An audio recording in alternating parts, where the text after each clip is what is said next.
Yes, weather update tayo mga kapatid. Nakatawid na ng ating landmass or kalupaan. Ito po ang bagyong Paulo. Kaninang alas 9, yan po ay naglandfall nga dyan sa Dinapigi, Isabela. At kanina namang alas 5, yan po ay nakalabas na dito sa may West Philippine Sea via Santa Cruz.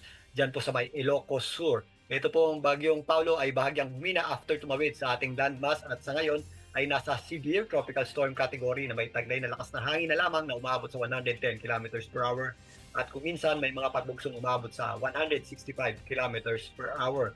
Yan po ay nasa severe tropical storm category pa rin kaya meron pa rin tayong inaasahang malalakas na bugso ng hangin dyan, particularly doon sa mga areas na medyo malapit pa sa center or gitna nitong bagyong si Paulo.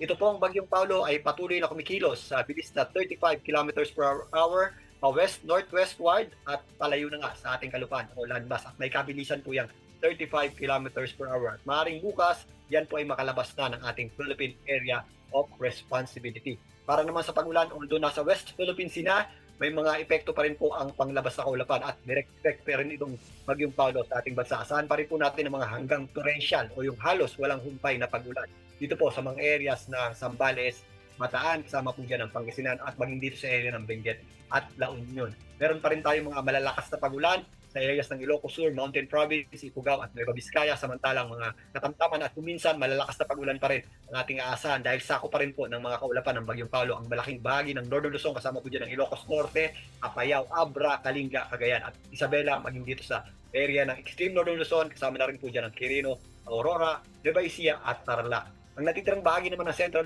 Luzon at nag-extend pa po yan sa Calabarzon area at sa Mimaropa, yung kanyang inflow ng hangin naman at yung ating habagat ay nagdadala ng mga possible na scattered at kalat-kalat na pag-ulan. At may kasama rin po yan mga paminsan-minsang bugso ng hangin. At nag-extend pa po yan hanggang Western Visayas at may mga pagulan din po tayo dyan sa mga isla, dyan po sa may area ng Panay. Para naman dito sa Metro Manila, patuloy pa rin po tayong maapektuhan ng panglabas na kaulapan at inflow ng bagyong Paulo ngayong magdamag. Pero bukas, makakaasa na po tayo ng pagsikat ng araw at magpapatuloy po yan hanggang sa linggo. Pero again, possible pa rin po yung ating mga pagulan at thunderstorms tuwing hapon at gabi. Mag-ingat pa rin po tayo dyan.